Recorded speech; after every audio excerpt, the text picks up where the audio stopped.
ทีมเบิ่งก็น่าธรรมทานของแท้นี่ดิกัดตากาคือเอากล้าบ่ชื่อชอบท่าชอบขายอ้ายแม่ชื่อเอาว่าแท้ได้นี่ก็บอกแท้จะแล่แววยังบ่มาอยู่อีแววยังบ่มาบ่จำเช้าก็สิเอาอยู่ที่ใดก็ไปดังอยู่จักเล็กจักน้อยเนาะบ่ได้เปลี่ยนโอ้ได้มือพี่เจ้าก็มาอยู่พี่เดิมจากไทยนะมากวดซอยเพิ่นนี่ได้เข้านะบ่ได้คล้องนี่ให้ข่าวได้บ่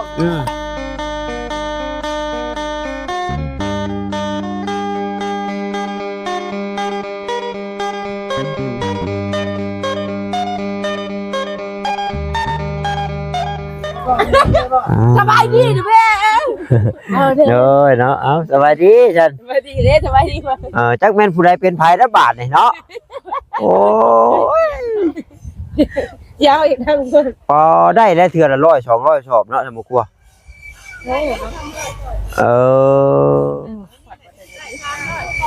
300ปอเด็กผู้ยอดเนาะ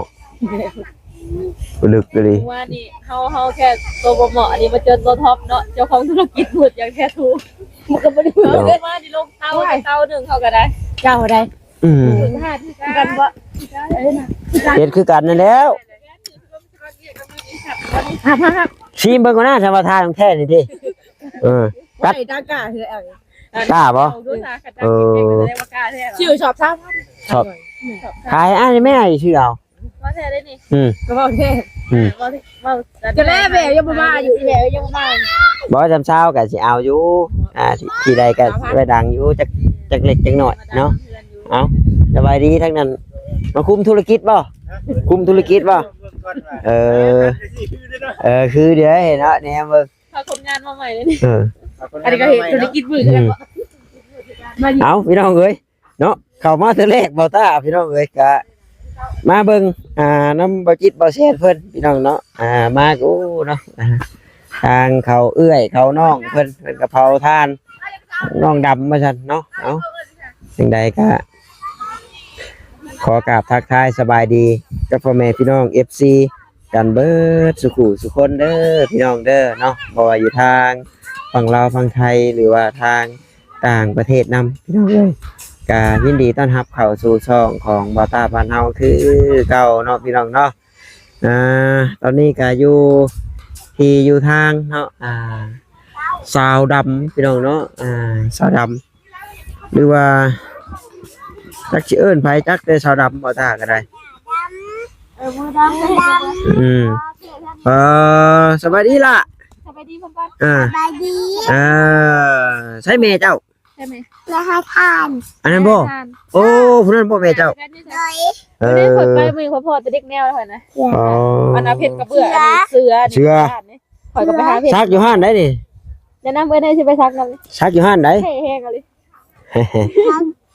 ซักเอาบ่ไปจักปีแล้วนี่6 ปีโอ้โห6 ปีเพิ่นว่าเนาะไปจะพูดไปพูดเนาะ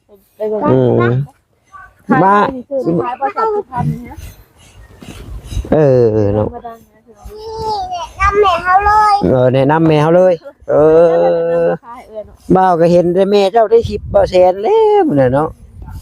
บ่มันก็เป็นก้อนเป็นหยังคักอยู่นี่ดังกะขนาดอยู่เด้อว่าสิเอาบ่แม่นบ่เพราะว่าเตานี่มันบ่ค่อยแตกหรอกเพราะว่าเฮาหมดน้ำเนาะจริงแท้หมดน้ำ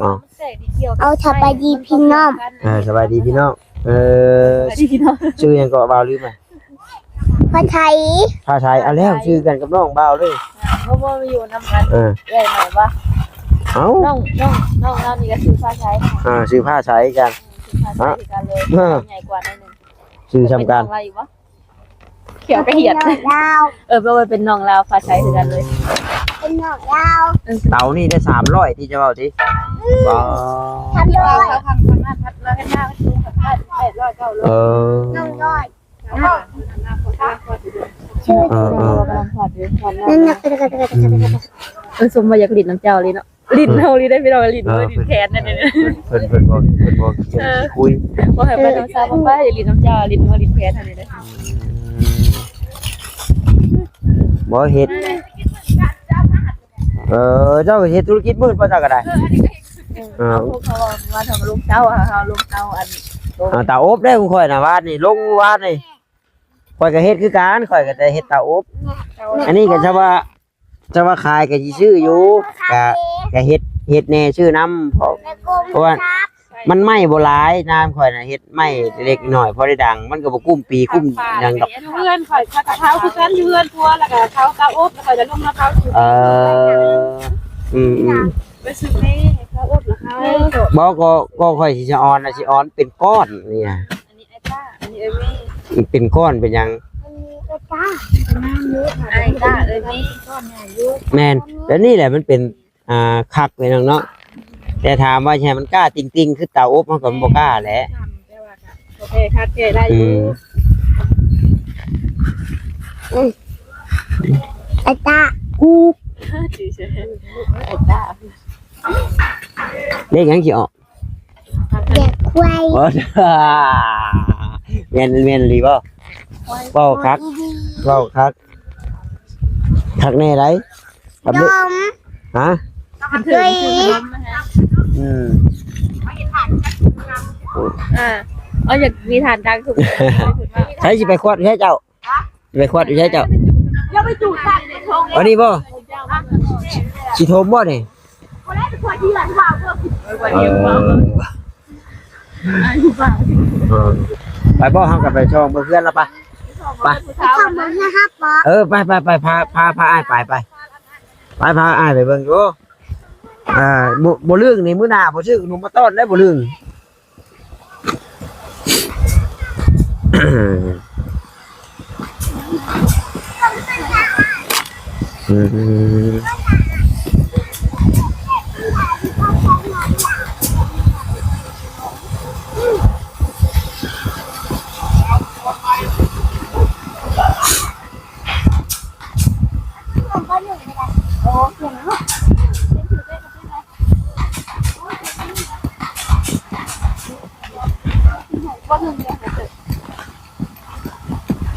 โอ้เนาะ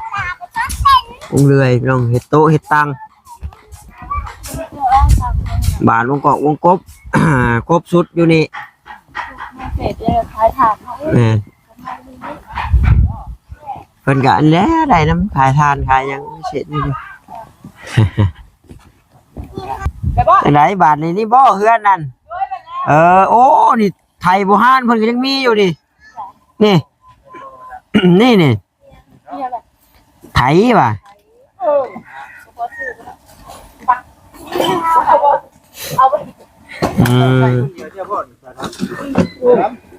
สบายดีก่อนเนาะ สบายดีเด้อทุกข้าเด้อครับ บริเวณเพียน ได้มือเลยค่ะ หลายมื้อเลยบ่ได้เมีย พี่เจ้าก็มาอยู่พี่เดิมเลยทายนะ เรียกช่วยเพิ่นนี่เอา มากวดซอยเพิ่นนี่ได้เข้านะบ่ได้คล้องนี่ ในข่าวแล้วก็ เด็กชายไม่พอ มันปิวมาก เดี๋ยวไว้ หลายคนเนาะแนวออกงานเนาะมีบ่เล็กกับไฟนั่นกวดแล้วก็จูดให้เห็นได้ จูดได้อีกเสียง จะ ไม่ใช่ว่า นั่นนี่นั่น ลองอย่าไป เนาะอยู่นี่จะโดนแล้วบ่สาดับนี่ แม่ดูดิจะโดนแล้ว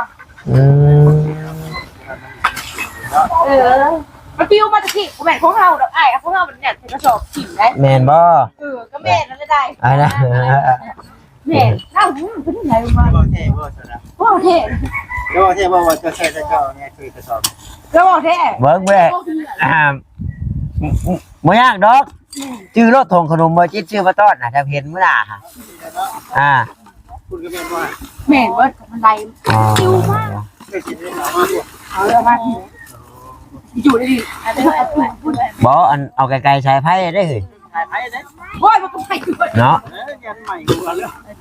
โหมันอะไรไงโอ้เจ้าเวลาพอตกกระโดดปู้น่ะมันได้มันจะพูดพ่วงเลย อันนี้ได้โอ้ จะบ้างวะ ร้อยน้ำอยู่วะ ปอบเจอ มันโดดมันมันได้มาเนี่ยมันบอก สาวแควเฮียดเอื้อยจะบ่นี่ชาวดำเอื้อยบ่ลาน วันนี้บักวันนี้วันมาเฮาบักโบ คนเดียว อยู่หลังนี่เนาะ บัวมาก กูอยากได้บ่าวหาคือบ่าวเห็นก็เอาหัวไห้เว้ยเอาก็บ่อยากได้โดย ใช่บ่ เกียร์มาใช้นี่นะ จังได๋ เชียร์คนมาได้ เกียร์บอลทุก นี่เจ้าเคลียร์ไว้บอลมันว่างๆเลยกับมันแห้งเจ้าก็จูดถีบโลด บาง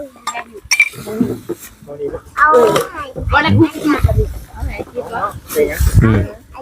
แต่โลกเอาไป กิโล ความจำเป็นดีได้เดี๋ยวจื้อได้เบิดเลยคราวเดียว บอกคนเดียวจริง หิวมากบ่คือเจ้าบ่ได้ดอก สนใจดื้อ โดย เป็นไปอยู่นี่พี่น้องเลย อ๋อ อุ้ยเอาบ่หิวไปเฮ้ยอย่าลงค่ะ นี่แหละพี่น้องเนาะคือ สภาพจริงตัวจริงเลยพี่น้องเลยคืออันนี้น่ะดินเล่าบ่จิตนี่ อันนี้เราดินคนชาวน้ พ่อแม่ ำดินมูล แต่ว่าโรงงานนี่เพิ่นมาตั้งใกล้ชื่อเนาะ เราเห็ดทานส่งโรงงาน รับจ้างอยู่โรงงานเพิ่นนี่ ไงเด้อนี่แหละเรื่องนั้นครับแม่ น่าจะใหญ่ บ่ตากหางหู้ได้ว่าโรงงานใหม่อยู่นี่ ก็งานนี่แหละคนที่ป้ายได้ของเจริญ แต่โดนแล้วบ่สะดำ จะโดน หลายเราก็เป็นพี่น้องกันก็ตะโกนอยู่ใช่กันเยอะ เนาะผมโมเต็มอยู่พี่น้องเลยเนาะเบิ่งรอบๆก่อนเฮาเนาะนี่ อะไรมาก เลยอันนี้นะดินชาวดำดินมูลเนาะดินมูลแล้ว บักโบ แต่เราเนี่ยบ่ทันมีผัวเลยบ่ทันมีผัวเนาะอยู่ผู้เดียวบ่ทันผมว่าเบิ่งพี่น้องเนาะ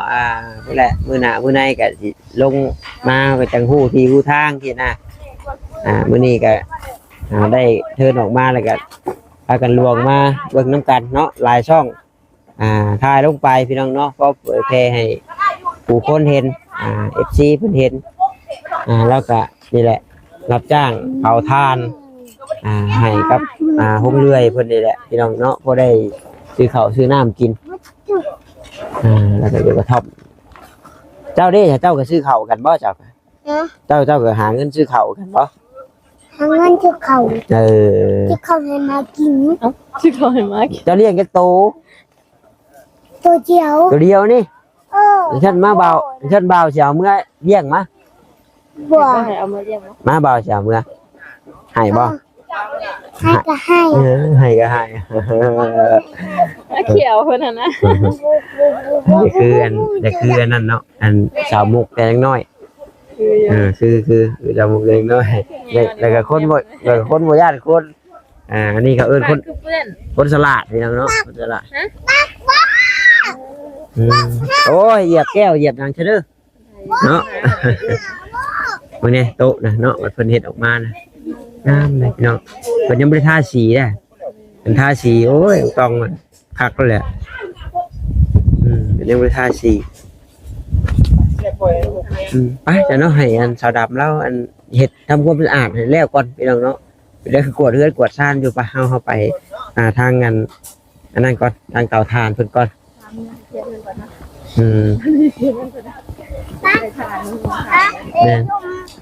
ไปสัมผัสเรื่องนี้ครับ น้องเนาะถือว่าอันเบาแสนทายเรียนสลายว่านี่นะเพิ่นเอาไปแล้วบ่ อันนี้ก็มีคนจองแล้ว โอ้ยนี่เพิ่นส่งโรงงานเอาได้น่ะ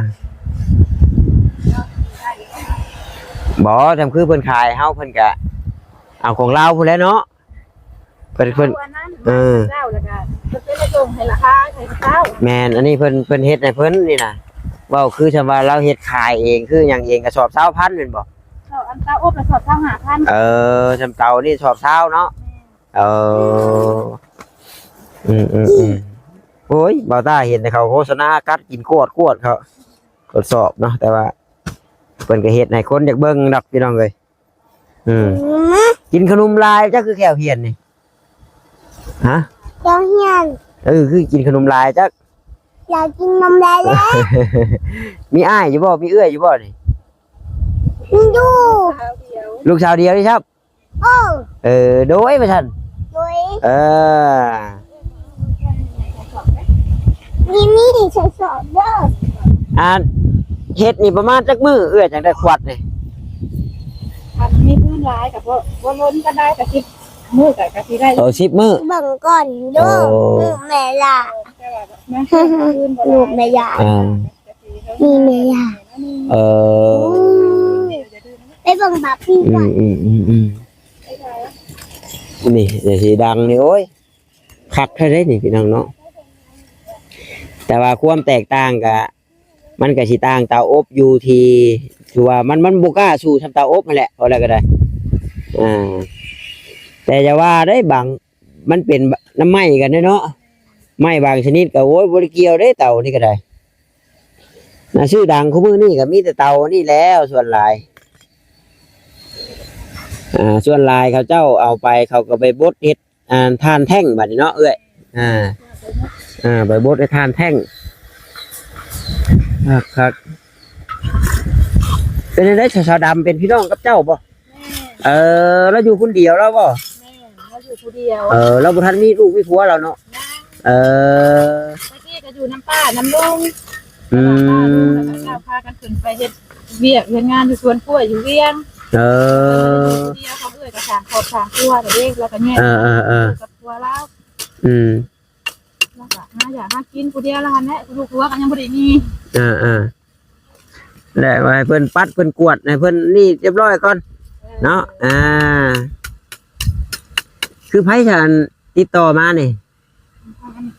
ใช่มันเอื้อยใกล้เพื่อนเขาเจ้าทุกอยู่คุณน่ะวะเพิ่นบอกมาเข้ามาตอนบิดปอว่าโครงจากโครงงานเพิ่นบักใหญ่ได้จังมาถ่ายเพิ่นว่ะบ่แล้วโอ้ยบ่แม่นได้ว่าซั่นเนาะมารับจ้างเพิ่นซื่อมารับจ้างมาเฮ็ดเวียกเฮ็ดงานเพิ่น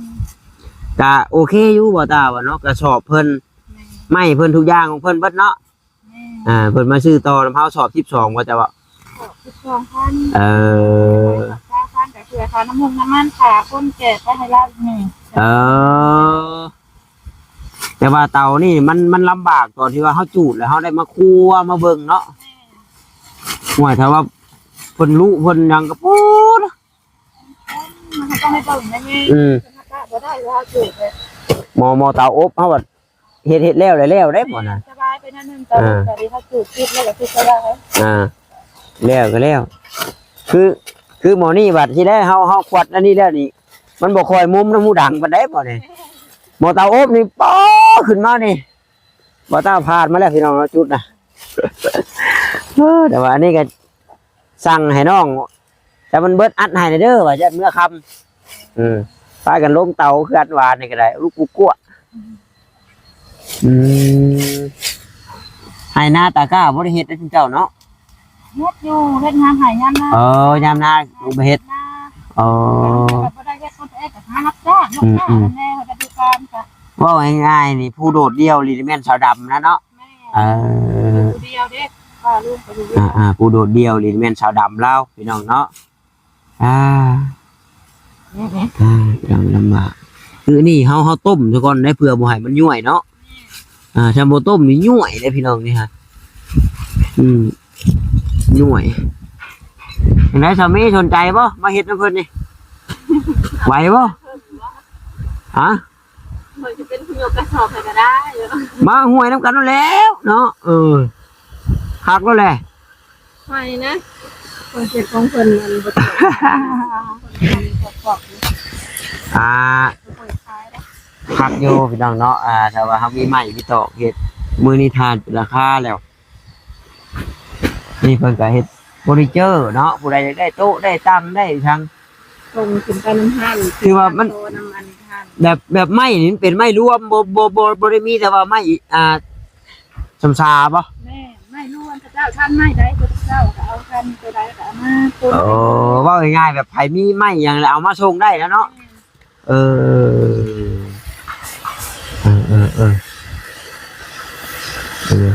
แต่ว่าต้อง ผู้เชี่ยวชาญในเลยพี่น้องเอ้ยเฮ็ด เบิ่งเครื่องจักรแล้วพยายามเพิ่น เอ้ย พลาดบ่ได้แล้วพลาดคือจบเลยนะ พลาด พุดขาดเลยนะ หลายคนอยู่บ่เอื้อยพลาดเลย ธรรมชาติมันก็จะมือขาดมันก็ เว้ย มีได้ เออ เครื่องจักรก็ยากเนาะ มันดีดเนาะ เป็นวิ่งเป็นลมหัวทุกคนเลยเดี๋ยวนี้มันหัวมันเฮ็ดตัวได้นะโดยแล้วก็ได้ไปถ้าออกไปแล้วก็เฮ็ดงานก็ได้ ลังเทือก็อันนั้นนะพี่น้องเนาะพลาดมานะแขวเล็กตัดนะมันหักมันอย่างเนาะ ถ้าทีนี้เธออยู่น้ำโรงงานไม่นะตัด มันดีดเนาะแต่ก็เงินเดือนก็สูงอยู่ดอกเอ็ดนำงานเชียงพี่น้องเลยแล้วก็เนี่ยเขาไม่รู้ว่ามันบ่ถึง เนี่ยแล้วเนาะกระดำเพิ่นก็ยังกวดเอื้อนกวดซ่านเพิ่นโก้เพิ่นพูดแหละเนาะเอาลูกกล้วย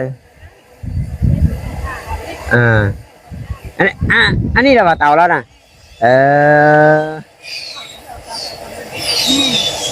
ของไฟของมันไหนจูดนี่ก็พูดแล้วประมาณอาทิตย์หนึ่งพูดแล้วเนาะ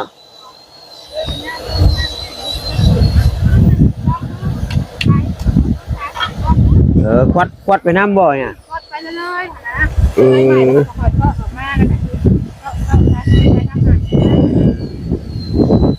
เตาโมนี่ได้ขึ้นทุกมือนะอย่างเนาะได้ขึ้นตลอด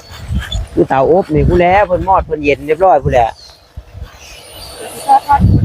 เพื่อหาย ทำงานทำพันธุ์ก็แห้ง บอกถ้าว่าเจ้ามีขายดีนะชอบข้าวพันนะข่อยสิเอาช่วยน้ำยูไปเลยเนาะ เขาต้องห้ามพาเขาเห็นมันเห็นแต่เจ้า อันนี้บอกว่าได้ไหมเพิ่นยันว่าแบบเจ้ามีเผาอยู่หัวอยู่เพื่อนเจ้าพูดสินะเพราะว่าเฮ็ดเองอยู่พี่น้องเนาะแต่ว่ามันก็บ่กุ้มถึงยามผ้ายามฝนมันก็บ่พอเท่าใดดอกมันก็ได้ลงแต่ประมาณเทื่อสองเทื่อก็เบิดแล้วไม่นะนี่บ่หลายไปเลยดอก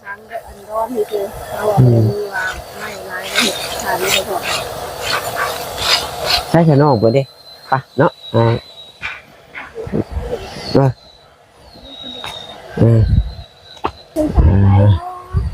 โอ้เนาะ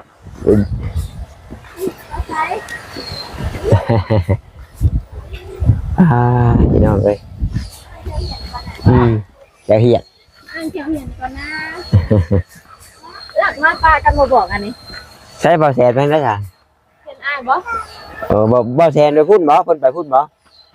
เบาแสนไปพุ่นบ่ เห็นบ่ไอแซนไปใส่เห็นบ่อัน รายการไปบุญ อันนี้เอาไว้ให้ซื้อขนม เอาไปชื่อหนุ่มเด้อดีใจเล็กคุ้ยเนาะ เด็กควาย ไว้ เล็กคุ้ยบอกเล็กคุ้ยได้พี่น้องแบบเด็กน้อยพี่น้องเนาะเอาคอยบอกคอยเว้าเอาคอยบอกคอยเว้าจักควมเลยคนเนี่ยนี่บอกให้เฮ็ดยังเฮ็ดแล้วนี่คนฉลาดพี่น้องเนาะไปแต่พี่น้องเนาะคลิปนี้ก็ถือว่าเวลาหน้าที่ก็ยาวแล้วก็ให้ชาวดำเล่าลงโตก่อนพี่น้องเนาะจังเขานั่งทำข้าวเล่าพี่น้องเอ้ยแล้วยังกวดเฮือนกวดซานบ่จิตก็บ่คำยังถ่ายแล้วตอนกวดเฮือนกวดซานอยู่เนาะเดี๋ยวบ่ต้าก็คลิปนี้ก็จะจบไปก่อนพี่น้องเอ้ยขอกล่าวคำว่าสบายดีเด้อพี่น้องเด้อบ๊ายบาย